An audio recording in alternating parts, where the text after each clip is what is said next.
So for today, I'm going to talk about threading hardware in G80. This is a slide that I borrowed from John Nichols at NVIDIA. This is one of his hot chip slides, but I thought, the slide kind of, summarized the CUDA level programming, CUDA level threading model in a fairly nice way. So basically, CUDA is a single program, multiple data threading model. That is, if you look at all the threads that are executing for a kernel, all of them are based on the same piece of program. Okay, they're all executing the same piece of code. So that's single program, multiple data. And CUDA integrates GPU and CPU applications. So, this is back to what we were talking about. Some of the parts of the application is going to be running in serial C code that execute on CPU. And in fact, this might even change. This might even change to, a multi-core situation where you can actually have multiple threads running on CPU. So I think this slide needs to change to something like a small number of threads. But each kernel will correspond to exactly one thread on the CPU, so you will need to have multiple kernels that correspond to multiple threads on the CPU eventually. With a little luck, we may actually be able to let you guys do some of that this semester because we have multi-core CPUs and all being set up. So at the end of the semester, you may be able to have some fun with it. Okay, and we also have a 32 GPU cluster being set up. So that will be another thing that could become fun at the end of the semester when you do these projects. So parallel kernel C code execute on GPU thread blocks. So a typical scenario is you execute CPU serial code for a while, and then you do a kernel call with these number of blocks and number of threads, right? And you incur all these threads in the grid. So the grid is organized into blocks, right? And each block has multiple threads, up to 512 threads in each block. So far so good. And then you do some more CPU serial code, and then you do another block, which you did not experience in matrix multiplication because matrix multiplication only had one kernel. But in a bigger application, you can imagine that you will have multiple of these data parallel phases. And then you would just keep doing this kind of stuff. Especially when you do like time simulation of a large system, biological system, or a physical system, or chemical system, you will have these time steps, and each time phase will likely be a kernel, and you will do some bookkeeping and some stuff, and then you go back and do another big kernel, and da-da-da. So that's sort of the basic mindset of the threading model. And then we translated that into a little bit of a more abstract thread organization in the CUDA. And this is a slide that we showed before. So it's just a review of what the sort of the grid and block organization looks like. So we're still showing the serial code, kernel 1, kernel 2, like progress in time. And then so kernel 1 will generate grid 1, which is it could be up to 2 dimensions of blocks. So in matrix multiplication, that's exactly what it was, 2-dimension blocks, right? And then each block could be is actually a 2D or 3D or 1D organization of threads.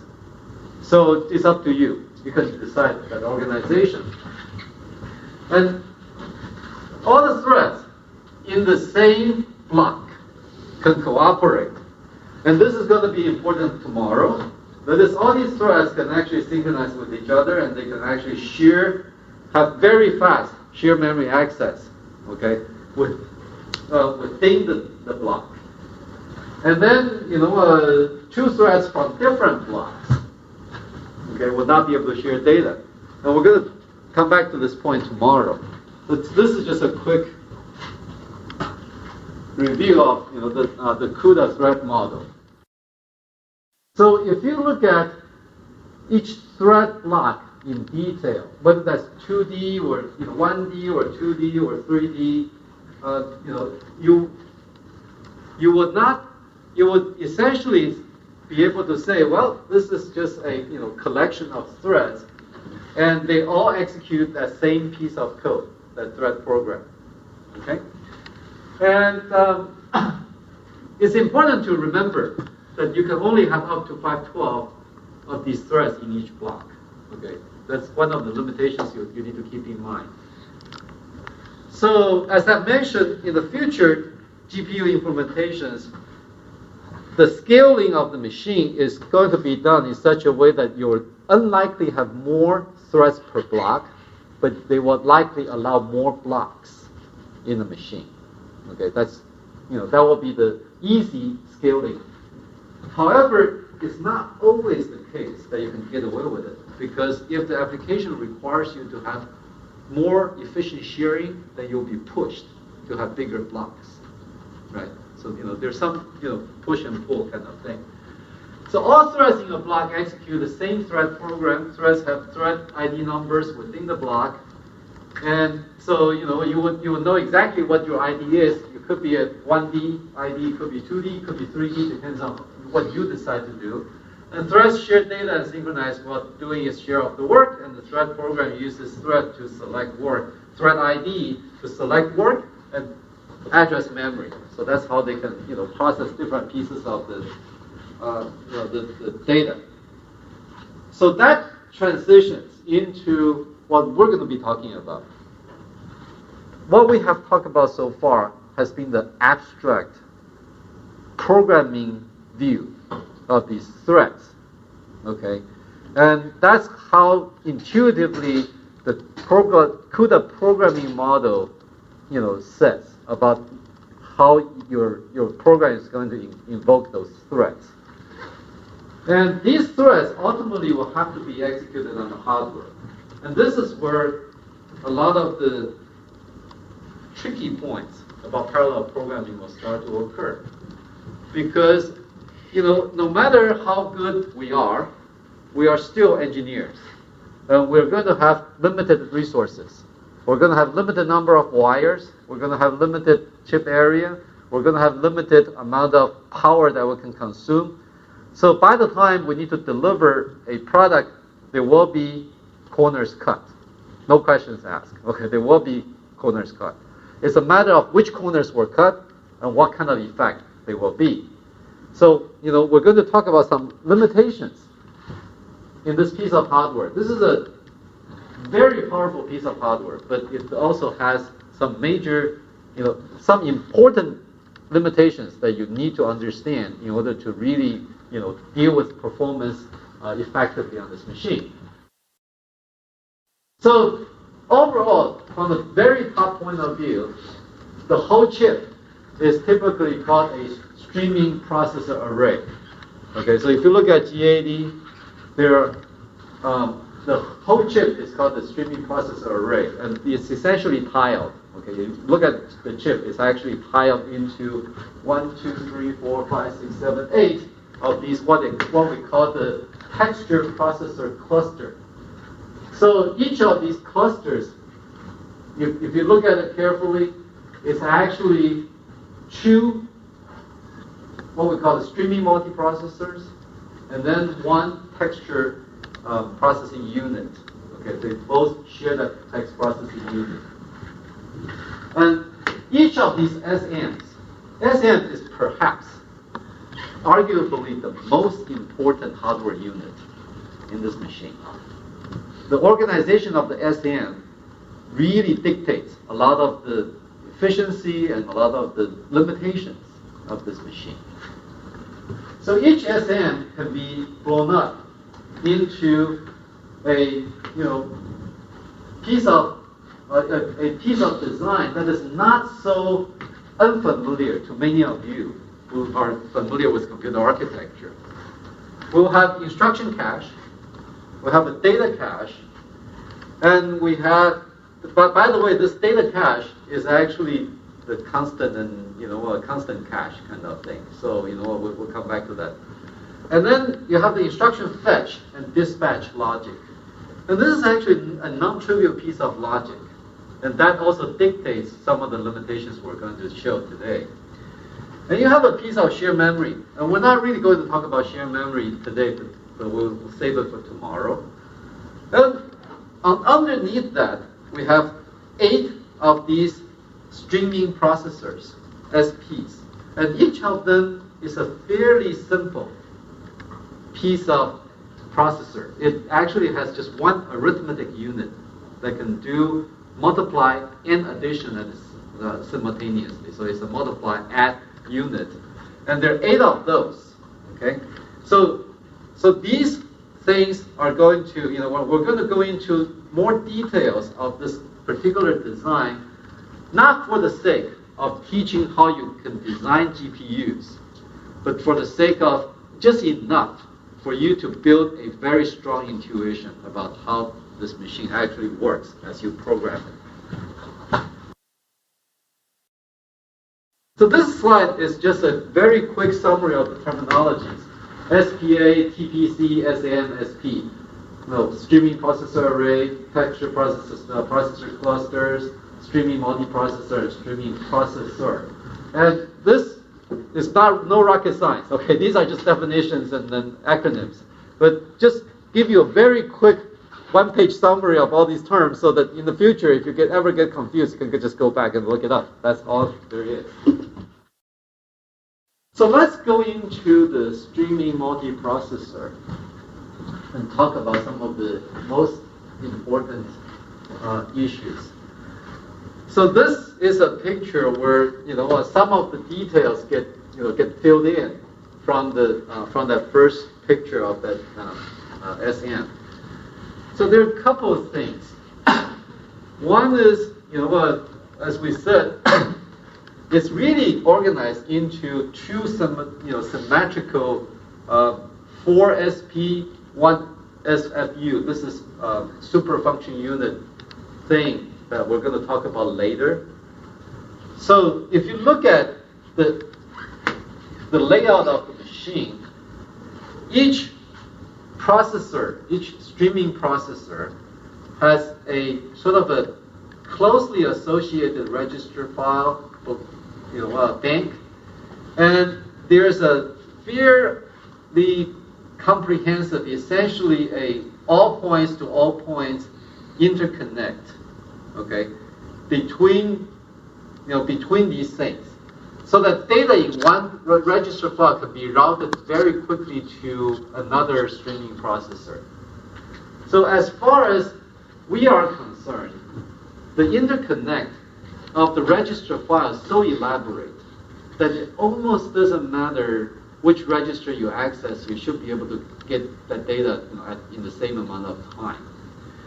And there's some disciplined usage of the registers that you will need to make in order to actually get this to totally work in a transparent way, but the compiler takes care of that. So you don't need to worry about it. The compiler actually allocates registers and so on in such a way that this network works very, very well. Okay, and they do a good job on that. So as a programmer, you don't need to worry about it. But if you ever want to be one of my grad students working on the compiler technology for these things, you probably would need to eventually understand a little bit more about some of these design trade-offs. Multi-threaded instruction dispatch is something that we're going to actually spend a little bit more time today. So we're going to have between 1 and 512 threads active on this piece, okay, of hardware. It will have, actually it's not even 512, it's actually 768. Let's make that correction. Here, it's 1 through 768 threads active. Shared instruction fetch per 32 threads. That is, every time you fetch an instruction from the L1 cache, that instruction is going to be used by 32 threads. Okay, it's going to be used 32 times before the next one gets used. Okay, and that's going to be interesting when we do some timing calculation later. And it covers the latency of texture and memory load, and we're going to also talk about that.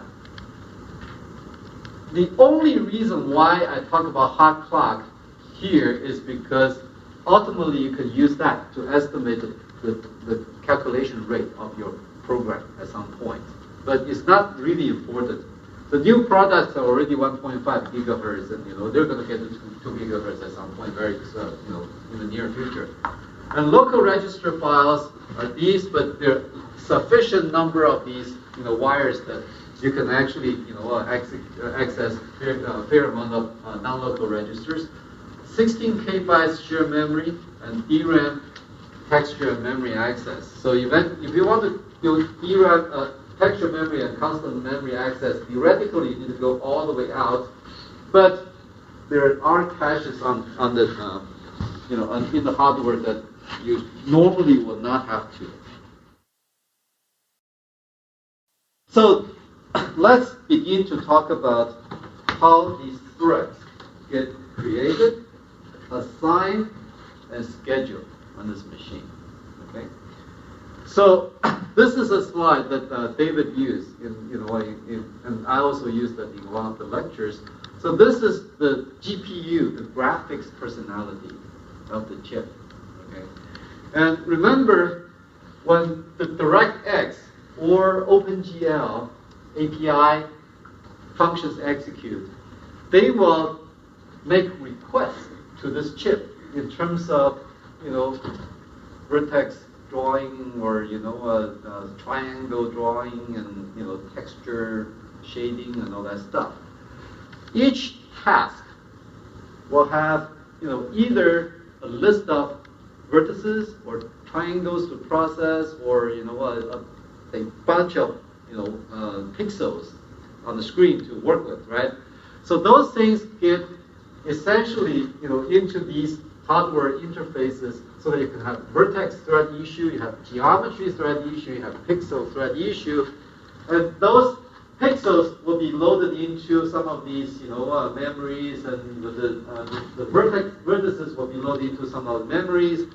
But more importantly, if you're issuing vertex threads, these threads are going to be sequentially vertices just sequentially be issued into one of these SAMs, and the threads that correspond to those vertices will also be generated and activated on each SAM.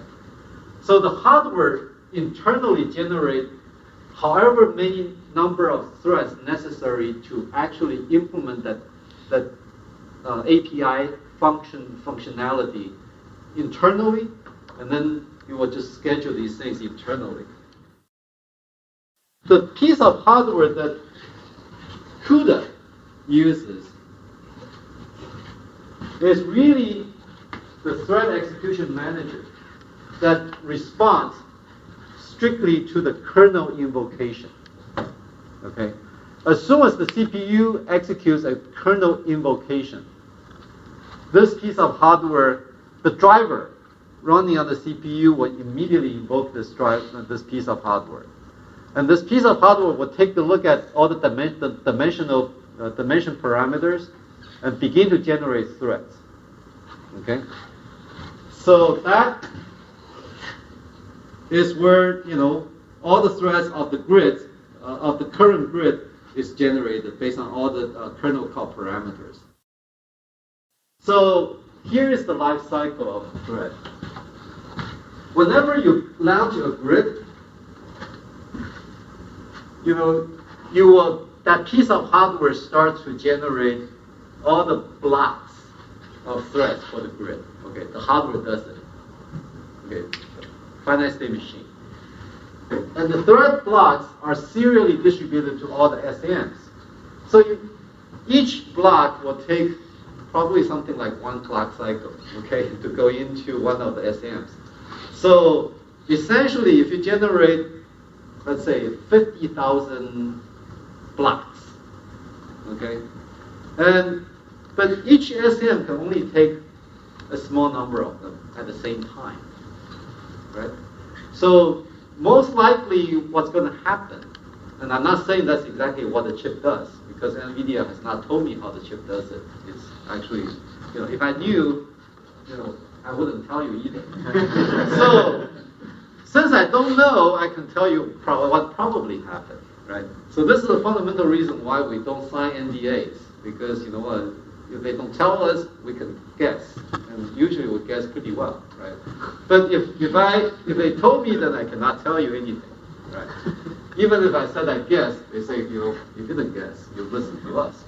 So what probably happens is that piece of logic in the previous slide will just make one request to each SM, okay, in one clock cycle. The first block goes to the first, SM. The second block goes to the second SM in the next cycle. The third block, and so on, so it will go like this until it fills up all the SMs. At some point, the SMs will be full, right? They cannot take any more blocks. However, at that point, chances are you still have a lot more blocks in the grid that you have not done yet. Does that make sense? So at that point, the logic will stop. Okay, will pause. And they will wait until the SMs crank out all these threads, as quickly as they can, right?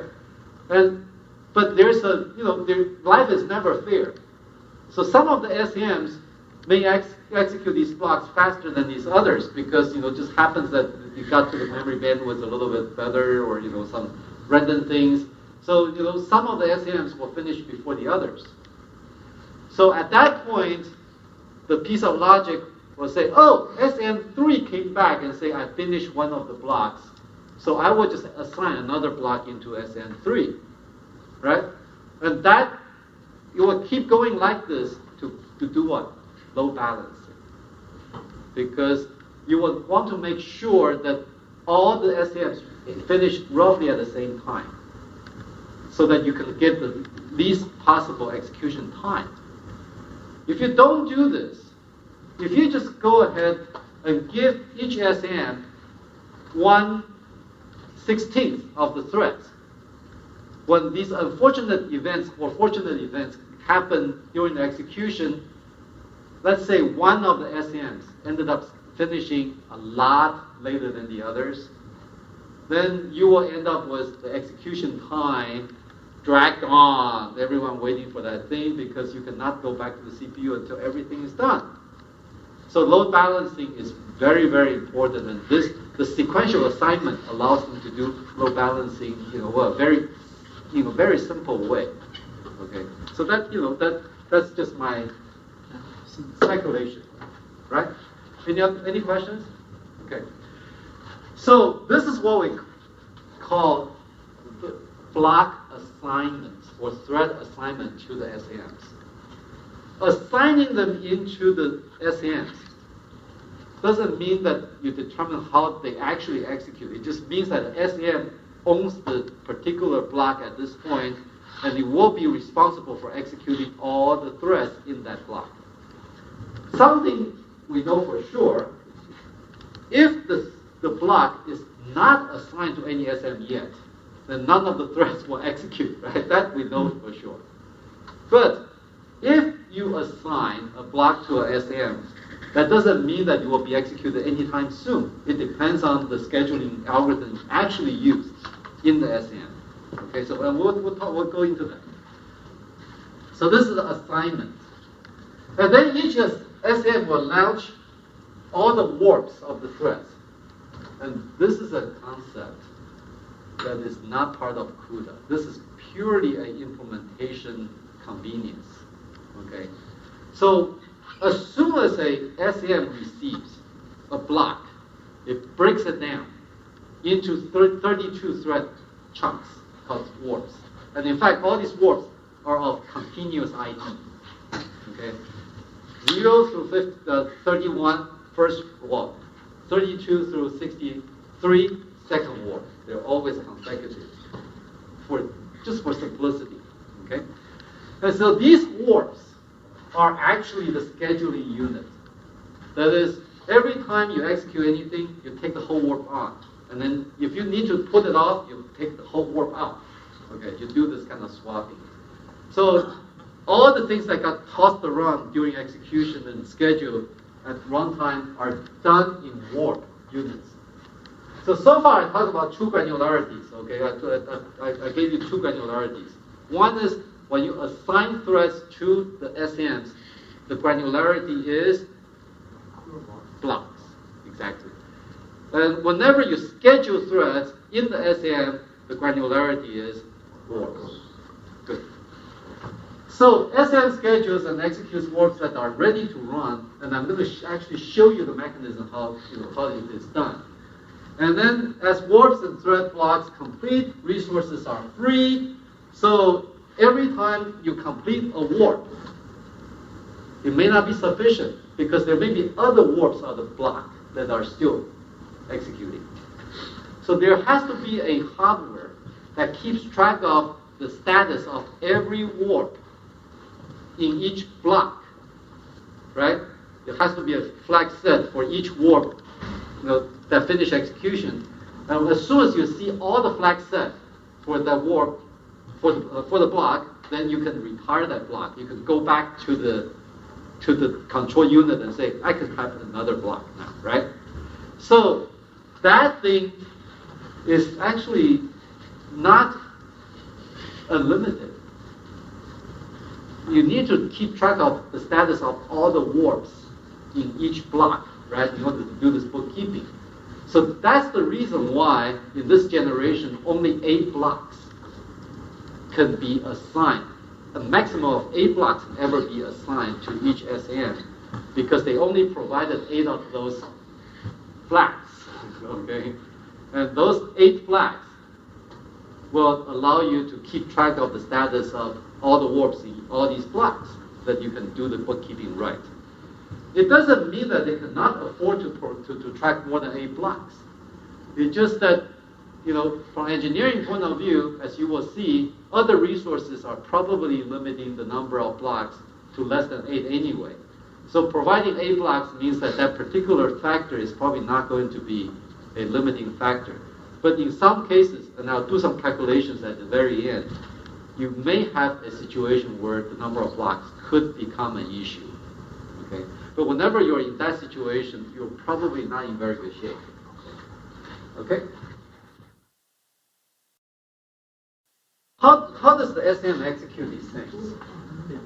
Essentially, we will have, these blocks, okay, that get assigned to each SM. So I'm showing multiple blocks assigned to this SM. I'm also showing multiple blocks assigned to the SM on the right. Okay, so you will have multiple blocks assigned to the SM. In the current generation, I can say with almost certainty that the number of blocks that gets assigned to every SM will essentially be the same, unless the total number of blocks is not a multiple of 16. Okay, so except for very boundary conditions, in time and so on, in a steady state, all the SAMs will have the same number of blocks assigned to them. And that's exactly what you want, because you want to have a load balanced system. Okay? Threads are assigned to SM in a block granularity, as I've mentioned before, and up to 8 blocks to each SM as resource allows. Keep in mind, there are other resource limitations that can lower the number. And SM in G80 can take up to 768 threads. So if each block has more than 128 threads, you will not be able to get to the 8 block limit. Right? Because 768 divided by 8 is 128. If you have any more than 128 threads per block, then you will not be able to reach the 8 block limit. You'll be hitting the 768 thread limit, total thread limit. Why is this? This has to do with scheduling logic. 768 correspond to 24 warps. Okay? If you divide 768 by 32, you get 24. The instruction, remember, we're scheduling these warps. So the scheduler has enough hardware to keep track of how many warps? 24 warps. Okay? So why 24? Someone probably did a study and found out that for the memory latency, for the amount of hardware resources you have, if you have, somewhere around, 20 or somewhere around 19 warps or something, or 12 warps, whatever, you will be able to make pretty good utilization of the machine. So they add some margin to it. Oh, 24, fine, right? As always, engineering, decisions.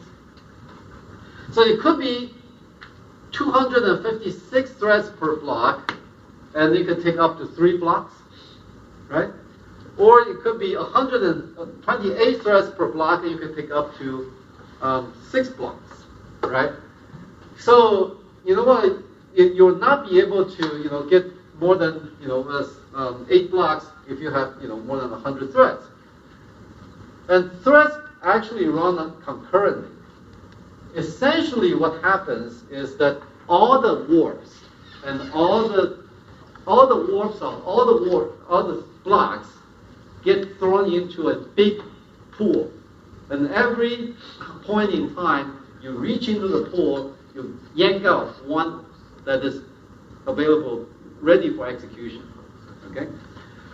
So SM manages to schedule these threads, and so I already told you a couple of things.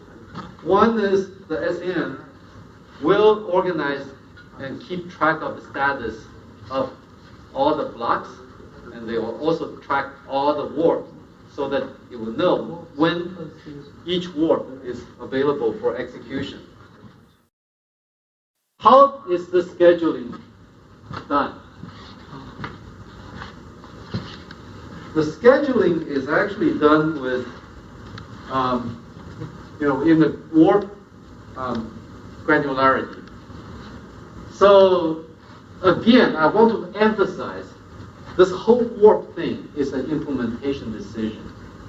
It really is not a part of the CUDA concept. Why do I keep telling you this? Because the warp size can actually vary from generation to generation.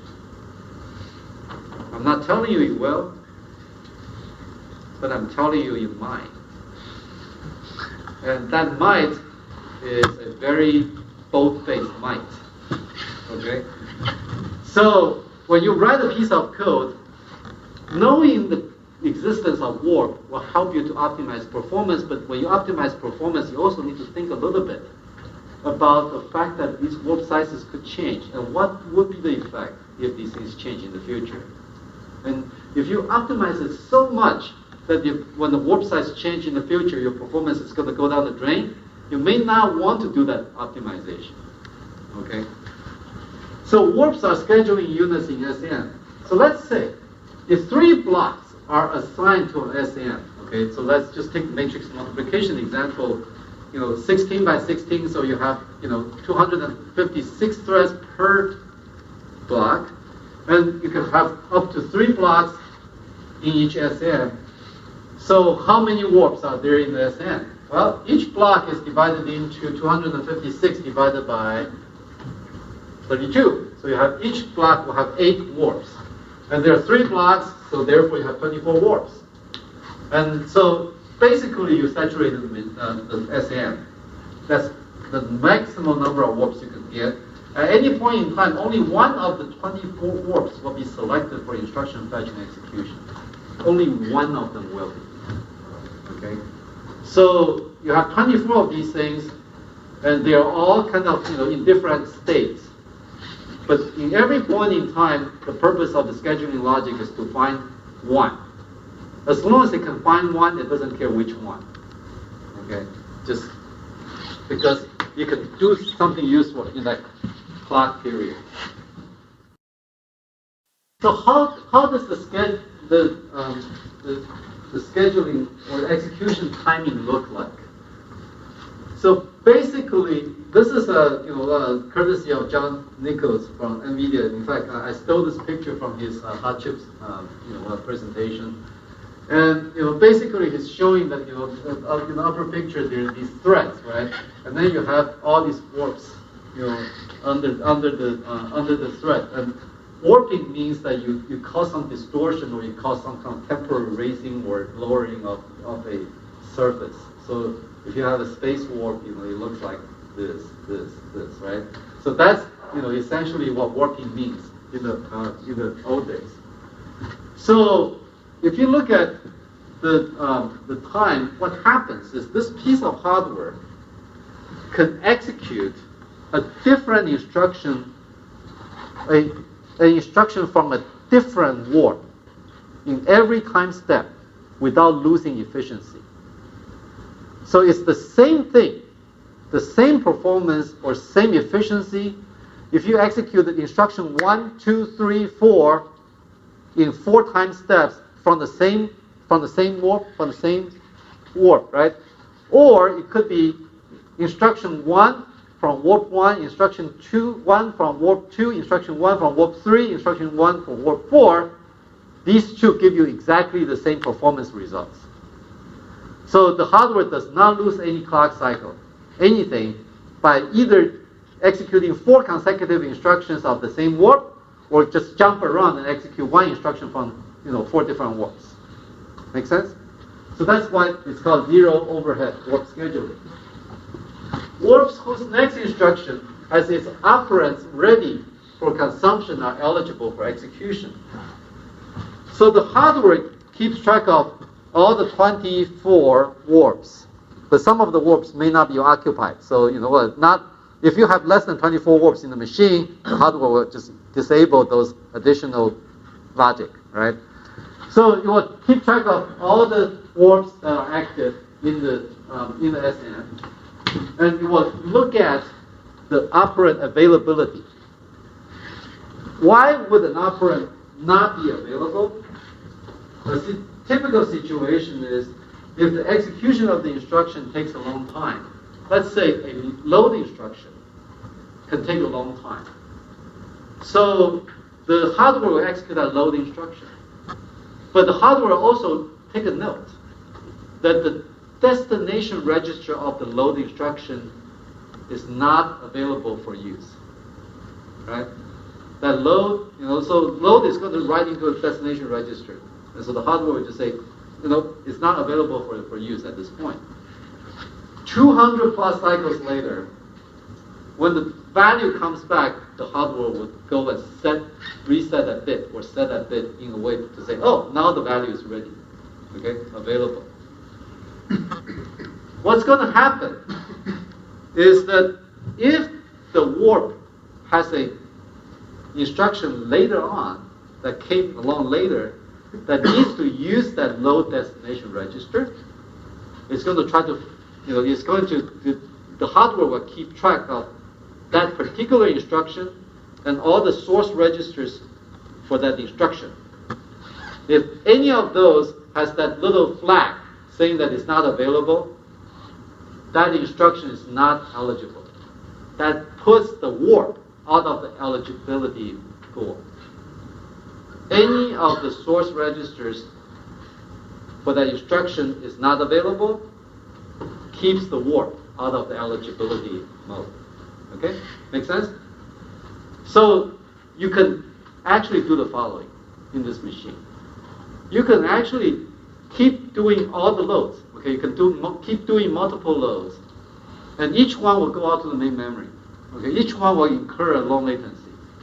As long as you don't use any of those load results, okay, until later, the warp will just keep executing, okay, until it hits the point where it actually uses one of those load results. So this is the reason, part of the reason why the compiler scheduling of within the single thread can actually be very useful. And we'll do some calculation later to show you, why these things are actually, fairly useful. And that has to do with the number of threads or number of warps that you have. simultaneously. That magnifies the compiler effect of these things. Now, all the threads in a warp execute the same instruction when it is selected. So this says, if I ever want to execute an instruction in the warp, I'm not only checking the availability of that operand for a thread, I need to check the availability of that operand for all the 32 threads. So that piece of logic actually has a lot of bits. Okay? You'll have 32 threads, and each instruction can take up to 4 input operands. So you will have 128 of those bits just to keep track of the operand status of a single instruction. Okay? And you can't just keep track of that for the single instruction. Keep in mind, you may fetch the next instruction, and you need to keep a lot of these bits around just so that you can, correctly track all these things. So that's the reason why, you cannot have too many warps in this machine. It turns out it takes 4 clock cycles to dispatch the same instruction for all the threads in a warp. Would anyone like to take a guess why the number 4? There's 8 SPs, you have to do it 4 times. Exactly. Remember, we have 32 threads in the warp, and we only have 8 SPs. We only have 8 real processors. So NVIDIA never told me this, so I'm not telling you anything I really know. So chances are what happens is that the hardware will just take the same instruction and iterate 4 times. 4 clock cycles. Each clock cycle, 8 of the threads go into the SPs. The next clock cycle, 8 more go down the pipe, and so on. So it takes 4 clock cycles just to get them through the pipeline. So each instruction actually will keep the instruction dispatch unit busy for about 4 clock cycles. Okay? And that's a very important concept. So I'm applying that concept to do the following calculation. Let's say you're writing a piece of code. Okay? In this piece of code, you will do one global memory access in every 4 instructions. You just look at the code. You have, multiply, add, something else, and then you do you also have a global memory load. Okay, so if you look at the code, and I'll show you how you can look at the code, right? It's called PTX, and eventually you will be looking at it. So I said, okay, during execution, I'm going to have 4 instructions for every global memory load. What that means is that if I only had one warp, then I will, on average, execute 16 clock cycles for those 4 instructions, right? 4 clocks for each one. The 4 instructions will take up 16 cycles, okay? And then you have this low latency, right? What's going to happen? There will be 200 minus 16 cycles where you cannot do anything until the load comes back, and then you do the next one, assuming that one of the 4 load instructions use that load result, which is probably the case. Okay? So, in order to make the pipeline fully utilized, I will need to have 13 warps, minimal, in order to tolerate the memory latency in this particular situation. Because I need to have 13 of those 16 cycles in order to form a 208 fully occupied cycles. And then every 16 cycles worth of one of the global memory accesses will hopefully come back.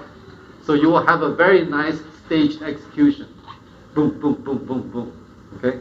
So that's how, if you write a piece of code, that's how you can intuitively imagine, okay, how you might be able to, fill the machine. Granted, there will be random effects, so it will never be as clean as what I just said. So you will need to have more warps in order to write out of these latencies. So that's why it's not 13. That's why they provide the 24. Okay, this is one of those margins that I was talking about. Right? Someone did some calculation and say, okay. So if I did 24 for most of the code mixtures that I see, I probably will be able to tolerate the latency for all this code. It's an engineering decision. So this picture shows that if someone is small enough to stand by the SP, okay, and just look at the SP, time goes this way. So time progresses later and later and later. You can conceivably see, instruction 11 of warp A, is dispatched for 4 clock cycles, and then instruction 42 of warp 1 gets dispatched for 4 clock cycles, and then you see instruction 95 for warp 3 gets dispatched for 4 cycles, and and then you say, then you go back to instruction warp 8, instruction 12. Why do you need to have so many? Because this is probably a memory latency here, right? And you needed to have all these other things in between in order to tolerate this memory latency. And you're going to have a mixture of all these things, during execution.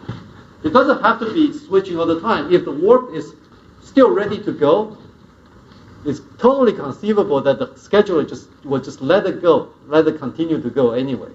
You may not need to break it up and use other warps anyway.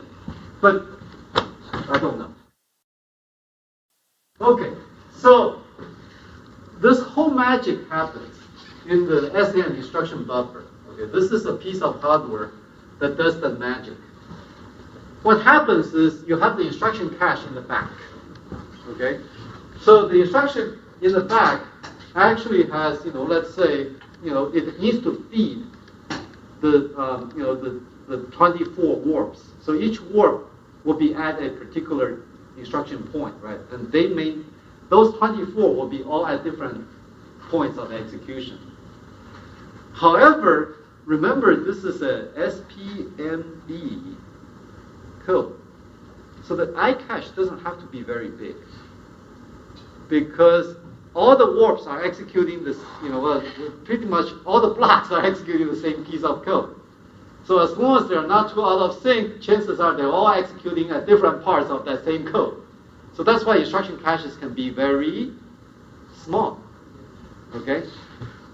So now, if you fetch one warp instruction per cycle, from the L1 cache. So the L1 cache can be small, it can be fast, and every clock cycle you can be just fetching instructions out of that cache. And every 4 cycles you're going to be releasing one instruction from one of the warps, right? And then you will go back and pull that instruction into the buffer. So the reason why you want to have one cycle access is that at the beginning of the execution, for example, you want to be able to quickly fill that buffer. So instead of having 4 cycles per access, which is balanced, sometimes you can fill the buffer much more quickly, and then you turn it off, right? When you don't need it. So that gives you a very quick build-up of the buffers. All the 24 instructions for the 24 different warps can be, all pulled out of the instruction cache very quickly. And then you issue one ready-to-go warp instruction per, not exactly cycle, probably more like 4 cycles. And what happens is that you will just keep getting these things into the into the SP, and then the issue selection based on the selection is a little bit of an issue, because you may have multiple of those warps. If you're lucky, you may have multiple of those warps that are ready for execution. Yes? What is RF stand for? Oh, register flag, sorry. Oh, this it's not radio frequency. Yeah, register file. But you know what? I'll go over this later. So right now, just focus on this, instruction buffer for now. Okay. So there will be 24 of those instructions all sitting in this buffer, and you will have all those bits keeping track of the availability of the operands. In every clock cycle, hopefully you'll have one or more warps that you can execute. So the scheduling logic would use H or round robin to pick one of the ready warps for execution. Why do you use H?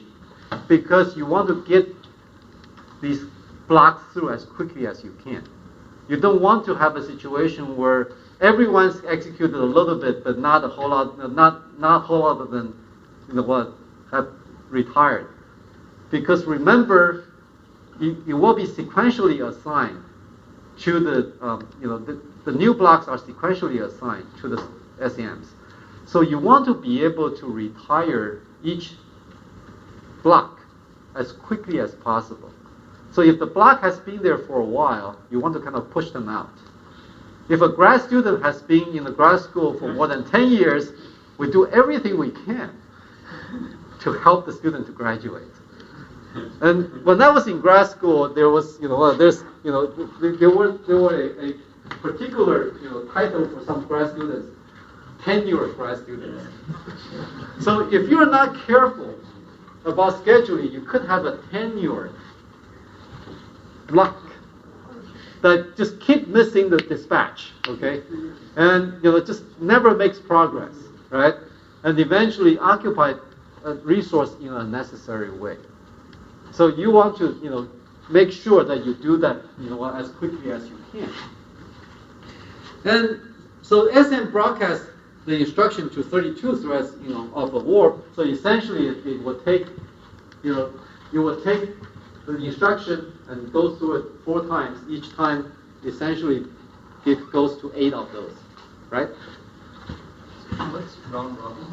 Round robin means that if they're all of the same age, then you just be fair. You actually go to each warp, a different warp at a time, so that they take turns. Okay, so that's called round robin. It's just a kind of a fancy name for being fair. So all the registers. So this is called scoreboarding, and this was actually invented by Thornton in CDC 6600. And this is a machine designed in the 1960s. And he actually designed this machine with what he called a scoreboard. And meaning that whenever you go to a sports event, scoreboard is where everyone will be checking, right? Especially if you're on the team, you want to make sure that nobody goes and switch the number around without your consent, right?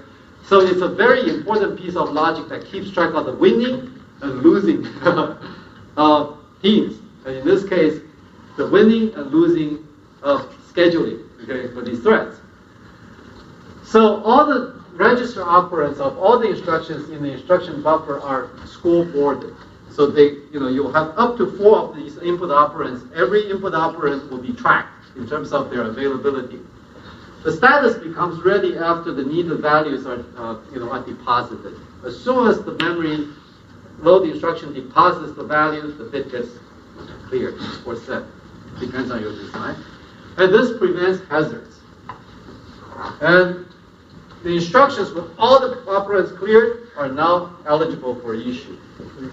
So this essentially decouples memory and the processor pipelines. And this was one of the, concepts that someone called Jim Smith kind of pioneered. Was a PhD from here. He's a professor at Wisconsin, and many years ago, he really taught a lot of people about how decoupling of memory and processor can work. That is, instead of doing, memory access, and then stop the processor from doing anything else, you just go and set a bit saying that the operand, the output of this memory access is not available, and then you go do something else, right? And as soon as the operand comes back, then the instruction waiting for that thing wakes up, and now you can proceed. But in the middle, you don't need to just hold up the entire processor waiting for that memory access. That's what we call decoupling. And any thread can continue to issue instructions until scoreboarding prevents the issue. So in this timing diagram, I'm showing time going from left to right, and I'm showing, for example, so each color shows a thread block, and then I show a combination of thread block and the warp. So for thread block 1, I can have warp 1, and I can also have warp 2, and so on. And thread block 2, I can have warp 1, warp 2, but I only showed one of them.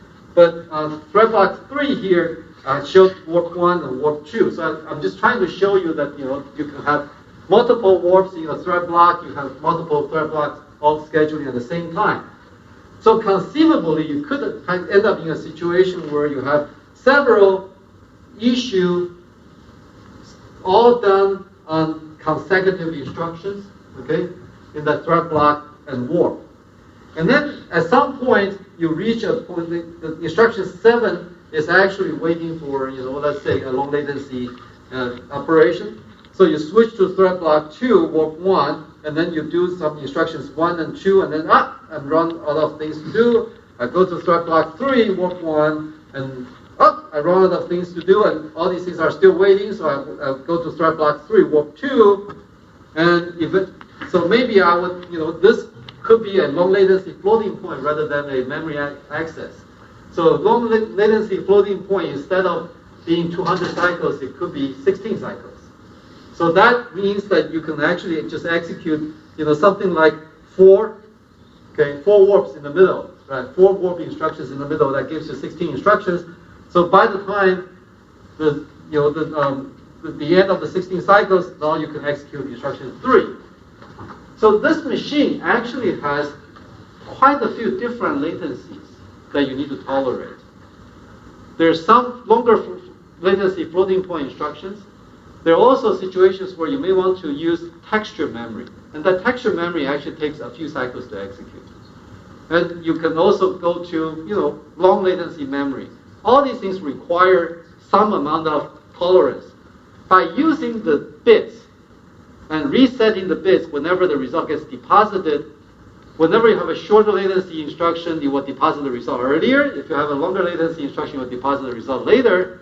So as soon as these results come back, the instructions waiting for that result will be eligible for execution. So you can just adjust the waiting time of these instructions according to their latencies. Right. So this is a fairly simple but quite elegant and quite effective way of dealing with these varieties of latencies, okay, in a machine. So you can, so this is the kind of picture I kind of want you to keep in mind, okay, in your brain when you think about the execution of these threads and so on. You need to think about, the execution switching around in terms of the unit of these warps. Whenever you execute these threads, there's one important rule to remember. If your block size is not a multiple of warp size, that is, it's not a multiple of 32. Let's say you came up with a very clever way of blocking something, and you ended up with something like 96. That's 32. Okay, 92. Okay. I don't know how you got to 92, but let's say you got to something like, actually 72 plus 16, 88. Okay? Let's say you got an 88 tile, and you ended up with 88 threads. But it's not a multiple of 32. What happens is that the hardware will automatically truncate. So it will actually round it up. So you will end up with 3 warps. And what that means is that you're constantly wasting the execution resources for those thread positions that you're not using in the warp. And in some tiling algorithms, this can be actually a significant factor. Because if you ended up with not too many warps in a block, and you ended up wasting the end of one of the warps, it can add up to a very significant percentage. Remember, these are all big numbers. So whenever you have these big numbers around, you can actually end up wasting some very significant amount. So before I let you go, I want to just go through this exercise and make sure that you have the right intuition. Okay? So let's say for matrix multiplication, should I use 8 by 8, 16 by 16, or 32 by 32 tiles? Okay, so how do I make that decision? So I can start with let's say 8 by 8. If I use 8 by 8, I have 64 threads, right?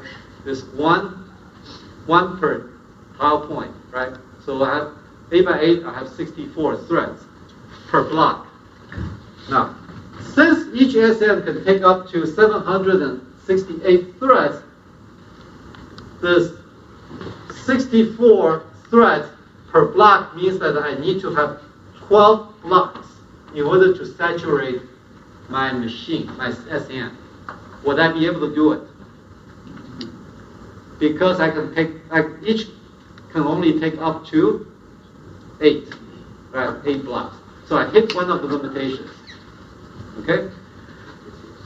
If I go with 32 by 32, then I ended up with 1,024 threads in my block. Go home and try it on the machine and see what happens. Okay? It should fail to launch, because even taking one block means that you will exceed the capacity of 768 threads. So there's no way to accommodate any block in this configuration, so it should fail to launch. Okay? Now, for 16 by 16, we have 256 threads per block. Since each SM can take up to 768 threads, it can take up to 3 blocks. You divide 768 by 256, you get 3. And that gives you full utilization of the machine. Whereas if you look at 8 by 8, you will end up wasting 1/3 of your machine. So just purely from blocking factor point of view, if you pick 8 by 8, 16 by 16, suddenly you can easily see 1/3 performance degradation between the two choices. Okay? And this actually is something that you will be seeing in some of these application developments. You will be seeing jumps of performance or drops of performance in fairly significant ways. And if you think about it, this is essentially quantization.